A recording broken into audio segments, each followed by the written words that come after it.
Lu kiai ini dia rasuke buat takoki carane. Malah ngenes to kiai ini. Tapi dhisik sahabat ku nak duwe akeh takok.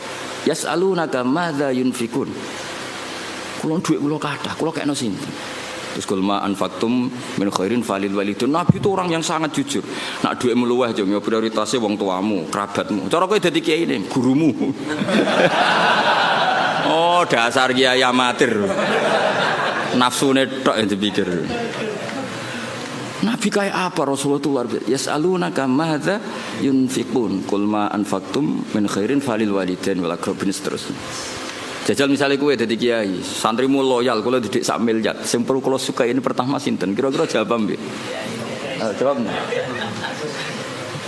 Nabi gak. Nabi itu orang yang luar biasa, gak pernah ada nafsu di dirinya. Ada seorang pemuda gagah, pemberani. Saya ini pemuda gagah, pemberani ya Rasulullah. Saya ingin jihad dari jenengan. Jawab Nabi apa? Ahayyun walidaka, wong tuamu jek urip. Tasih Nabi. Fa fihi ma fajidus minangka derekno aku keng rumat wong tuamu. Sehingga akhirnya fikih dikarang itu wa yusannu al istidzan lil walidain ketika seorang pemuda mau jihad. Ada aturannya. Wong derekno Nabi mesti bener wae pamit wong tuwa. Apa meneh berjuang derekno kowe kan gak jelas jluntrungane. Lah yo derekno Nabi sing mesti bener wae istidzan pamit. Apa meneh derekno berjuang kowe. Berjuang yo demo nggo kegiatan iku berjuang terus. Lha iku derekno kowe wajib ta haram apa sunat? Jawab apa? Gak jelas. Apa kayak apa Rasulullah itu? Ya jadi kula suwun sanget pokoke ngaji teng kula nggih niki sesuai aturane napa teng riwayat ibda binafsik summa biman ta'ul. Terus kita sendiri apa inna fi dzalika la dzikra liman kana lahu qalbun aw alqasam'a wa huwa syahid. Sekali wani ngaji kudu alqasam'a fokus wa huwa syahid bersaksi. Wan bersaksi itu ya fokus lah cara bahasa terjemahan bebasnya apa? Fokus. Pun kalau terang normalnya. Jadi kalau ada awail semuanya mengklaim itu awal itu tahmilannya adalah makhsusah dalam hal-hal yang spesifik. Kayak misalnya semua ulama kamu tanya tadi siapa Rasul pertama? Mesti spontannya itu pikirannya Nabi Nuh. Karena Nabi Nuh adalah Rasul yang sudah memenuhi semua standar Rasul. Maksudnya mau dakwah, ono sing gedeng, ono sing seneng, ono sing ra percaya, ono sing bully, macam-macam lah. Terus metode wis dijajal bolak-balik. Iku syaratnya Rasul pancen ya kudu metode itu dijajal bolak. Dikandani lonton ra ngandel, banter gak ngandel, rino ra ngandel bengi. Makanya inni ta'autu qaumi lailau wa nahara falam yazidhum du'ai illa firara. Sampai termasuk summa inni ta'autuhum jihara, summa inni a'lantu lahum wa asrartu lahum israra. Jadi Nabi Nuh itu beberapa metode dijajal. Ngaji umum ya tahu, ngaji bisik-bisik ya tahu, ngaji rino diprotes. Wae wong kerja kok ngaji Nabi Nuh, ngajine bengi. Bareng ngaji bengi, wae ngantuk kok ngaji. Keliru terus kira-kira. Nabi Nuh dijajal kabeh lailau daro. A'lantu lahum ya tahu, wa asrartu lahum ya tahu. Lha iku wis memenuhi Rasul. Jadi makanya keliru kalau orang hanya mensejarahkan Nabi Nuh itu tukang masukno kaume. Dikandani ra ngandel dipasutno niku mboten. Nabi Nuh akhirnya masukno iku bar 950 tahun dakwah. Wah, mereka mau semua metode dijajal. Wow, okay. Apa? Ini da'autu qaumi lailau wa nahara falam yazidhum du'ai illa firara. Saat itu termasuk summa inni a'lantu lahum wa asrartu lahum israra. Jadi dakwah iklan ya tahu terbuka israr. Jadi kowe oleh mutung sakwise jajal sekian metode. Yo, jadi lailan diprotes wae turu, naharon diprotes wae wong kerja, bisik-bisik lho ilmumu wani dipertanggungjawabno ning publik ta ora ngaji kok bisik-bisik wah berarti ilmumu iki bohong buktine ra wani diuji ning publik bareng ngaji ning publik depan umum iku golek sangu apa ngaji kan ya resiko lha iku disuudoni ngono iku keren iku sudah memenuhi syarat jadi kiai ana sing husnudzon ana sing suudzon ana sing husnudzon tapi ra jelas macam-macam lah wah itu sudah resiko itu. Makanya pikirannya ulama kalau disebut man awalur rusul mesti spontannya jawabnya no. Nah, tapi misalnya kowe oleh protes kok mboten Nabi Adam, itu tadi. Nabi Adam tetap rasul dan nabi, tapi beda ini apa? Lah berarti awaliyahnya Adam beda dengan awaliyahnya Nuh. Maksudnya ini jenis awailu maksus apa? Awailu maksus. Awaluman amanah siapa? Awaluman amanah normalnya memang Khadijah, karena orang pertama yang diceritani Rasulullah itu Khadijah Kubra. Makanya wajar kalau Mbah Mun tawasulnya sama apa? Sayyidah Khadijah, karena memang ya luar biasa memang Sayyidah apa? Khadijah. Tapi kan berjuang itu lebih identik dengan teman. Karena nyuwun sewu wong wedok kan gak kena dijak tarung ngadepi musuh. Maka ya bisa saja yang diceritanin Nabi itu Abu Bakar. Sehingga kenangannya Nabi apa? Tidak ada orang yang saya dakwai illa kana lahu kabwah, kecuali ada gimananya gitu sama saya. Illa Abu Bakar. Nabi nak muji Abu Bakar ya sudah langit. Dari segi hadis itu kayaknya ya Abu Bakar. Tapi Nabi punya sekian cerita. Pertama saya sholat itu bersama Ali. Pas itu diguyu-guyu Abu Thalib begini, karena aneh karena ritual sholat itu. Ya kalau seperti itu ya kayaknya Sayyidina Ali ini. Tapi kira-kira Nabi itu nak tindakan mbek sapa? Biasanya orang tindakan itu kan gak sama konco, sama candalem, dan itu Zaid bin Harisah. Udah kan dari sekian kemungkinan ya sudah terus tengah-tengah minar rijal Abu Bakar, wa minan nisa Khadijah, wa minas sibyan Ali, wa minal mawali Zaid. Tapi ini kompromi keilmuan, bukan kompromi politik, paham ya? Kompromi apa? Keilmuan. Jadi misalnya ada orang bilang Gus Bah itu keluarga Lasem, memang buyut saya itu ada yang Lasem. Karena buyut saya yang dari sini, dari Dambaran itu dapat Gus Lasem. Jadi dulu besanannya Kudus sama Lasem. Terus ada yang bilang Gus Bah itu Lasem. Ya sudah buyut saya ada. Gus Bah itu Sarang, mengaji saya di Sarang. Gus Bah itu Naruan, memang rumah saya Naruan. Saya repot tak gue meni Gus Bah itu dulurku lah. Itu perlu dicek dengan kakak. Masalah itu. Itu perlu dicek tenan atau orang. Tapi wajar kan misalnya ada orang menstatuskan Gus Bah itu Kudus, Gus Bah itu Lasem, Gus Bah itu Naruan, Gus Bah itu Sarang kan.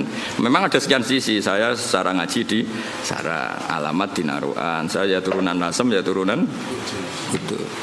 Misalnya Gus Bah itu orang Jeddah ya bener dong. Siti Hawa uripe ning Jeddah. Sing repot Gus Bah wong India dulure Sahrukan. Wah ya repot. Ya bener dong Nabi Adam itu manggen temu di India. Nah kepen paling keren Gus Bah iku wong swarga. Ya bener buyutku asli iku Nabi Adam. Iku lek manggone ning swarga. Jadi aku nak mlebu swarga iku balik ning omahe buyut. Lah sing mlebu neraka iki sing masalahke marani sapa? Jajal rono iku marani. Mulane Allah iku kepingine wong mlebu swarga iku omahe mbahmu. Kok ki mara neraka golek sapa? Alasanem kok. Jadi aku takok, alasanem mlebu neraka kok. Enggak ada alasan. Kunci gak dikasih, yang kita dikasih kunci surga, miftahul jannah. Wong ora ono kuncine kok rono iku golek sapa di sini. Makanya Allah itu heran, ning hadis-hadis Allah itu heran kalau ada orang mlebu neraka. Normalnya orang itu masuk surga. Kesasar kok kadu benu. Mana harus semangat masuk surga. Alamatnya sampean niku swarga. Nabi Adam itu orang swarga. Hawa di swarga. Mungkin bayi sampean pertama di swarga. Nabi Adam kan dia anak sing masyhur papat. Sing lahir swarga iku loro. Nggih, sing lahir swarga niku kali, sing lahir ning bumi kali. Tapi unike pangeran sing lahir ning swarga iku dirabekno mbek sing lahir ning bumi. Akhirnya ya elek entuk ganteng entuk elek. Ya masyhur kan, jadi ganteng kok elek. Akhirnya diprotes. Mulane pertama ono protes itu perkara wong wedok. Muga untuk bojo elek ku ya lara tenan. Mulane nek di bojo elek protes itu berarti kelakuanem koyo Qabil. Qabil iku ganteng untuk labuda elek. Sing Habil iku rapati ganteng untuk Iklimah iku. Jadi nek protes-protes untuk bojo rapati ayu kelakuanem koyo wis ora usah terusno pokoke. Tapi iki cerita, jadi awal ana protes ya urusan wong itu. Terus mbok terusno kowe. Ya ora ono salah ya menjen yo. Ya ono turunane. Cuma aku ora ro KTP-mu tok Qabil apa tok Habil ora ro. Jadi kalau namung cerita. Nah, dengan struktur keluarga Nabi Adam seperti ini, kemungkinan Nabi Adam spontan dikatakan Rasul itu mikir sik. Ya faktanya Rasul, tentu faktanya itu Rasul, tapi untuk memenuhi standar kerasulan itu perangkatnya enggak sesiap Nabi Nuh gitu. Nah, makanya terus ulama-ulama nih kitab-kitab awwalu rasulin ba'atsahu wa fil ardi Nuh. Hampir semua kitab seperti awwalu rasulin ba'atsahu wa fil ard Nuh. Karena sudah memenuhi kriteria tadi. Umatnya akeh, sing brengkel akeh, metode beberapa kali dicoba ya ora mandi. Jadi seru lah pokoknya. Itu ketok Rasul tenan. Ketika masukno banjir ya ono banjir tenan. Nabi Adam ning swarga misale masukno banjir, swarga ora iso kebanjiran, Mbah. Kan bingung kan. Ditumpes bumi ini swarga kok ketumpes terus piye? Kan baik-baik saja, Pak. Terus ketika ning bumi sing jenenge nabi itu khasnya kan dakwah ning kaume. Kira-kira Nabi Adam dakwah ning sapa? Kan anak putune. Jadi apa ya? Pemenuhan definisi Rasul itu. Tapi tetap Rasul ya, saya ulang lagi, Nabi Adam tetap Rasul. Cuma saya cerita, kalau spontannya ulama, kalau kamu tanya, pasti jawabnya itu no. Sehingga Quran sendiri kalau mengistilahkan no langsung inna arsalna Nuha. Tapi Adam tidak disebut seperti itu. Meskipun Rasul lagi tetap Rasul, tapi khasnya itu kurang apa? Khasnya sebagai Rasul itu kurang. Ya. Langgih terus artinya ada ulama yang nulis awalu rasulin Adam itu ya benar, memang iya. Ada yang nulis awalu rasulin no juga benar, tapi tahmilannya seperti itu. Terus ada yang mengatakan awalu rasulin da'a ila tauhid Ibrahim ya benar, memang yang masyhur sebagai bapak tauhid itu Nabi. Meskipun Nabi sebelum Ibrahim ya sudah tauhid. Tapi yang mati-matian kampanye tauhid sampai hujatan ya secara hujah secara argumentasi Nabi siapa? Ibrahim. Sehingga kita disebut millata abikum Ibrahim. Nah itu jenenge awailu makhsusah, napa? Awailu makhsusah. Jadi ya sudah seperti itu, kira-kira seperti itu. Kayak Wali Songo lah. Sing nggawa Islam ning Jawa iku Wali Songo. Sebenarnya itu mesti keliru, ora kok mungkin keliru, mesti keliru. Tapi maksudnya sing nggawa Islam nganti rame iku dimulai Wali Songo. Tapi nak sing nggawa secara mutlak pasti ndak lah. Wong Sunan Ampel itu bin Ibrahim Asmara Kondi bin Jumadil Kubro itu sudah ada di Indonesia kok. Kan gak mungkin yang pertama jadi wali Sunan Ampel. Wong duwe abah Ibrahim Asmara Kondi ya duwe abah jenenge Jumadil Kubro. Dan Sunan Ampel dhewe ngajine teng Pasai, teng Aceh. Tapi gampangane ngomong, pertama sing nggawa Islam ning Jawa iku Wali Songo. Manane nggawa Islam sing dadi gedhe, tahmilane iku Wali Songo. Tapi nak min haitsu mutlak tentu ndak Wali Songo karena sudah punya mbah di Jawa. Sing masyhur ning Tara ya Sunan Ampel bin Ibrahim Asmara Kondi bin Jumat. Jadi lah ya misalnya ana wong ngomong ngono iku awailu makhsusah, napa awailu makhsusah. Cuma gedene kan memang ya siapa? Wali Songo. Paham gitu dong gitu tuh. Awas nak rekam. Sini-sini wong. Kowe nak goblok ku sing isin ra kowe tok, gurune ya isin enak gitu. Memang sama ora kena. Mergo kowe nak goblok iso di alasan, salah metode penjelasan. Oh. Jadi Gus Bae kalau menjelaskan tuh enggak jelas sehingga kita jadi goblok. Lah aku terus kon ngomong piye? Sakjane wis jelas, tapi utekem goblok. Loh, kiai itu dididik untuk orang goblok-goblok lo wong kan. Ya wis akhire. Nah, wae kula nganggo ilmune Sayyidina Ali. Soale tak nggo ilmune sinten? Jadi ketika Sayyidina Ali ricuh dengan Muawiyah, dengan ini itu, dengan Khawarij, ada orang mengkomplain, ya Ali ketika kita dipimpin Abu Bakar Umar itu baik-baik saja. Kenapa ketika engkau pemimpin negara kah? Jawab Sayyidina Ali, pas beliau mimpin rakyatnya apik-apik kayak aku. Pas aku mimpin, wonge do kayak kue. Jadi kalau saya ditanya, kenapa kamu alim Gus? Ya karena tadi, kenapa zaman Mbah Mun kok orang do alim? Karena muridnya kayak saya. Pas saya jadi kiai. Jadi aku siap-siap ngeles itu kayak politikus loh. Ngomong A maknane B, ngomong B maknane. Wis latihan jadi politikus tadi nanti itu. Tapi boten lah kalau biasa mawon. Ya jadi jelas ya. Nah terus yang pertama turun di Medina menurut sebagian ulama itu wailul lil mutaffifin karena orang Medina itu paling buruk dalam hal perdagangan. Mereka terkenal tukang curang zaman itu tentu. Ya zaman itu. Sehingga pertama Rasulullah mendidik orang Medina adalah sesuai ajarannya Allah itu wailul lil mutaffifin alladzina idza qtalu 'alan nasi yastawfun wa idza kaluhum awazanuhum yukhsirun. Jadi zaman itu awal al-Islam Ya tentu ini enggak bawaan Islam, bawaan watak orang Madinah. Saya ulang lagi, ini enggak bawaan Islam, bawaan watak orang Madinah. Itu Nabi itu kagetnya bukan main ketika melihat orang Madinah nak kulaan sak kilo, itu jaluke sak kilo anget. Tapi nak ana wong tuku dikurangi. Lha iku jenenge apa? Alladzina idzaktalu 'alan nasi yastaufun. Kalau dia posisi kula, minta 1 kilo itu penuh. Yastaufun itu wafa itu penuh. Tapi wa idza kaluhum aw wazanuhum yuksirun, kok nak ngedol dikurangi. Nah, karena orang Madinah itu punya watak seperti itu, pertama Quran turun di Madinah itu wailul lil mutaffifin, karena Rasulullah enggak ingin tradisi itu berlanjut setelah dibina Rasulullah sallallahu alaihi wasallam. Maka awalu suratin nazalat bil Madinah adalah wailul lil mutaffifin. Mutaffif itu siapa? Alladzina idzaktalu 'alan nasi yastaufun wa idza kaluhum aw wazanuhum yukhsirun. Nah, terus ayat itu oleh beberapa mufassir termasuk Habib Salim Asy-Syatiri, termasuk ya tentu Sayyid Alawi, guru-gurunya, ya tentu termasuk Mbah Mun.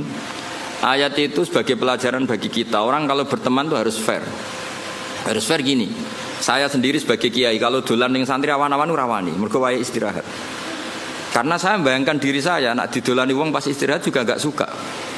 Jangan kamu jadi kiai nak didolani awan-awan enggak suka karena jam istirahat. Kowe dolani wong saenake dhewe di jam istirahat, itu enggak fair apa? Enggak fair. Jadi kamane kalau kamu tentang hak kamu minta penuh, tapi di haknya orang lain kamu yuksirun.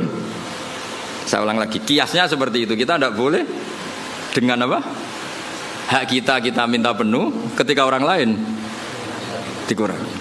Misalnya saya sebagai kiai ini sampean, saya harus mulang sampean. Karena saya mulang ramulang, kalau itu terkenal ngalim, mulang ramulang dicucuk. Saya tuh sering bilang ke istri saya, aku nak ramulang dosa dek, karena aku terkenal wong alim. Terkenal wong alim itu mulang ramulang ya dicucuk. Lalu nak Allah takok, kowe dicucuk wong iku terus walasane apa? Nah, walasane mulang kan imbang. Cucuk paling regane piro? Kowe nyucuk bau paling gajarane 5 lah. Mulang gajarane 100, cek surplus, cek badhe 95. Tapi nek aku mbok cucup tok aku ra mulang. Kowe de poin 5. Apa meneh wis ra mulang ngongkonan. Walah malah innalillahi wa inna ilaihi raji'un. Ana kiai ra tau mulang ngongkonan. Wis malah hisabe bek. Ora tau mulang santri kon gawe boto dikongkon terus. Mboten iki mboten ngritik, ngandani nih betul. Ngritik koyo aktivis saya. Itu tidak boleh. Ini katanya Habib Salim Asy-Syatiri tidak boleh. Kulo ambek anak kulo nggih ngoten, anak kandung kulo. Kulo nu niru ilmune bapak. Bapak nate ke pondok, bocah pas guyon niku balik. Kulo riyen janggal badhe nimbali santri badhe wonten tamu. Pas teng pondok, kalian kulo teng pondok bocah do rame guyon. Bapak nu balik. Mboten sias, Pak. Oh, jojong santri lagi guyon. Sakake. Nah, aku mari ra sida. Tak takoki lagi ngenopo. Guyon wangel lho, Pak. Seneng wangel wong ora di dhuwit. Jare-jare bapak. Bapak senane guyon. Wong ora di dhuwit wesel do telat kok iso guyon. Iku mewah yo, mewah. Guyon iku mewah. Lah aku mau ganggu barang mewah. Mbah Mun ki ngoten, nek ana santri guyon niku seneng. Kula bolak-balik. Mbah Mun teng dalem mbek kula santri guyon niku seneng. Kok do iso seneng gak ya padahal gak dipopo. Karena guyon bagi orang miskin itu kemewahan. Oh, mewah kan. Mewah, seneng ku mewah. Wong tuane ra jelas, maksudnya ra diwarisan. Wesel telat. Golek ilmu ya ora tau entuk. Mok golek ra tau kecekel. Coba. Iso guyon. Oh, mewah sekali. Itu seorang kiai yang bijak. Pasti nyeluk rasido. Mulai kula saiki tak tiru. Kalau balik badhe nyeluk anak kula, ya tentu untuk hal yang enggak penting. Kalau penting ya harus. Misalnya wae salat, wae ngaji ini tentu yang sama-sama enggak penting. Nimbalinya untuk hal yang tidak penting. Itu kearifannya bapak yang saya tiru. Karena ya tadi enggak fair kan? Ketika kita menuntut orang lain memenuhi hak kita, ya yastaufun. Tapi ketika dengan orang lain kita yuksir. Itu kata Habib Salim Asy-Syatiri, wa hadza mizanul adl. Ini mizanul adl. Dan itu tidak harus dalam konteks al-makil wal mauzun, tidak hanya konteks timbangan dan takaran, tapi perilaku sosial. Itu setuju saya. Wa hadza mizanul adl, wa hadza makinul adl. Tapi tidak yakhtas bil makil wala bil mauzun, tapi dalam sistem sosial. Misalnya gini, saya ini sudah fair mulang sampean di depan umum, berarti saya milik publik. Dan saat ini keluarga saya tidak ganggu saya. Kan tidak fair ketika saya dengan keluarga saya kamu ganggu. Fair apa enggak? Enggak kan? Karena ketika saya milik publik, keluarga saya juga enggak ganggu. Itu wahada mizanul adl. Ini apa? Fair. Lah aku ora sampean, misalnya aku roh Hamdani kok mesra mbek bojone ning dalan, aku ora ngarang ganggu. Gak ngarah salaman aku. Karena momen mesra dalam kondisi fakir itu gak gampang. Gak gampang. Misalnya dekne liburan ning Jogja karena liburan terus mesra. Kowe roh cara aku haram. Ganggu iku haram. Ndak gampang dalam kondisi darurat ekonomi. Wong iso guyu mbek bojo itu mewah ya apa? Oh, mewah sekali. Jangan kamu ganggu terus. Loh, saking putih jenengan. Wah, bubar. Nah itu wahada mizanul adl apa? Wahada mizanul. Kalau setuju, sangat-sangat setuju. Kalau mergo ngrasakno tengah waktu. Bapak niku nak badhe nang pondok di Bali santri pas guyon ora diterusno. Saake cum. Santri ku wis ra duwe dhuwit, wong tuane kadang wong tuwa dhisik malah kacau meneh. Saiki santri kan rata-rata diwesel. Riyen kan kathah santri ra diwesel. Nggih, buruh-buruh masa. Lho kok iso guyon mewah. Padha karo numpak Alphard lah kira-kira. Mewah sekali itu. Padahal yang merangsang mereka guyon mau khayal. Bayangno dadi mantune wong sugih. Wah, bayangno dadi dai kondang, iso kaya khayal-khayale. Rokok joinan itu pernah ada cerita. Ini yang cerita itu keluarga Tebu Ireng. Dulu Mbah Wahab itu, Mbah Wahab Hasbuah pendiri NU itu rokokan. Pas bengi-bengi dulu itu kan enggak ada listrik, santri saking kacone. Bengi-bengi itu dolan ning pondok petengan ning pojok musala rokokan. Itu santrine ku liwat Kang join. Bareng join rokok itu dijaluk. Bareng disedot itu rak murup. Murup lebih padang ya. Ketok wajahnya Mbah.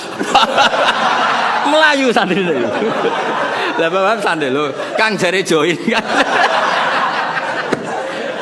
Jadi rokok itu join kan.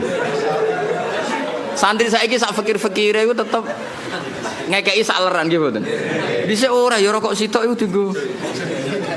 Dadi lho lah terus iso guyon kan mewah no. Ya melayu.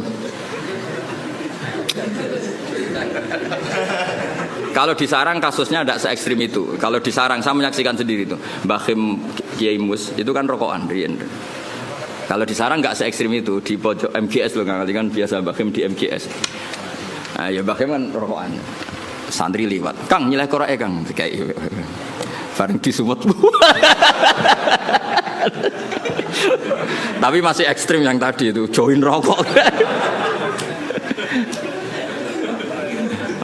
Repot santri dhisik repot. Mbah Zubair itu kan fisiknya tidak sebesar Mbah Mun. Mbah Zubair abai Mbah Mun kan. Itu jari bapak zaman mondok Mbah Zubair liwat ning pondok. Kan Mbah Zubair cilik. Langsung kok ngguri ono santri gede dirangkul. Kecadi kan. Repot.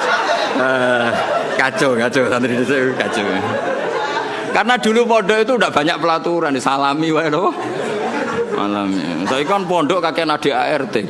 Kayak gaya ormas ya itu modelnya. Serempet. Ya jadi wailul lil mutaffifin itu saya punya dalil ya dan saya tuh hafal, memang saya hafalkan tentang itu. Ya saya ulang lagi tentang itu. Bahwa yang dikatakan Habib Salim Asy-Syatiri, saya punya kitab beliau An-Nafahat Al-Haramiyah, kadang ditulis Fawaidus Syatiriyah. Kenapa saya cerita itu? Karena sanad itu tidak boleh hanya sanad ali, harus ada sanad nazil. Maksudnya nazil itu kamu tidak boleh langsung sidik-sidik nyuwun sewu Abu Bakar, Umar, Hasan Basri. Karena kita ini tidak bisa ketemu mereka tanpa Mbah Mun, tanpa Habib Salim Asy-Syatiri, tanpa Mbak Arwani, tanpa Mbah Turehan, tanpa kiai-kiai kita. Kenapa? Ilmu ini kan tek. Kalau tek itu tidak ketemu para pelakunya itu bahaya disalah tafsirkan. Saya ulang lagi, bahaya disalah. Misalnya coba para ekstremis dalilnya karena langsung Quran hadis. Padahal Quran itu ada mahmalnya, ada takwilan, yang tahu itu adalah perawi. Yang tahu itu adalah, sehingga kita butuh rawi yang masih hidup karena ini yang masih orisinil. Saya beri contoh, kamu mesti gak bisa bantah. Nak nuruti takbir ning kitab Bajuri, kitab I'anatul Thalibin, nekani resepsi saiki haram kabeh. Di situ jelas ijabatu walimatil ursi adalah wajib.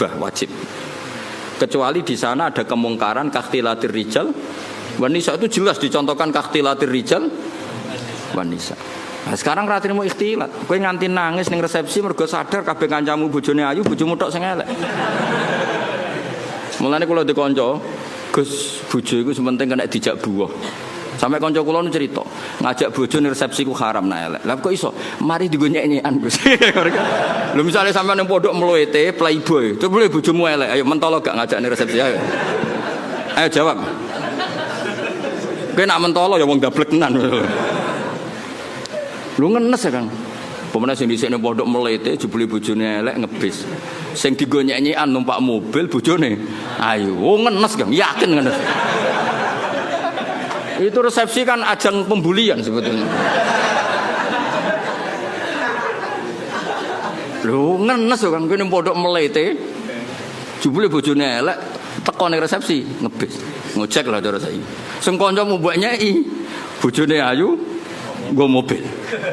Ana sing bukakno, wah tambah ngenes kowe. Ngenes.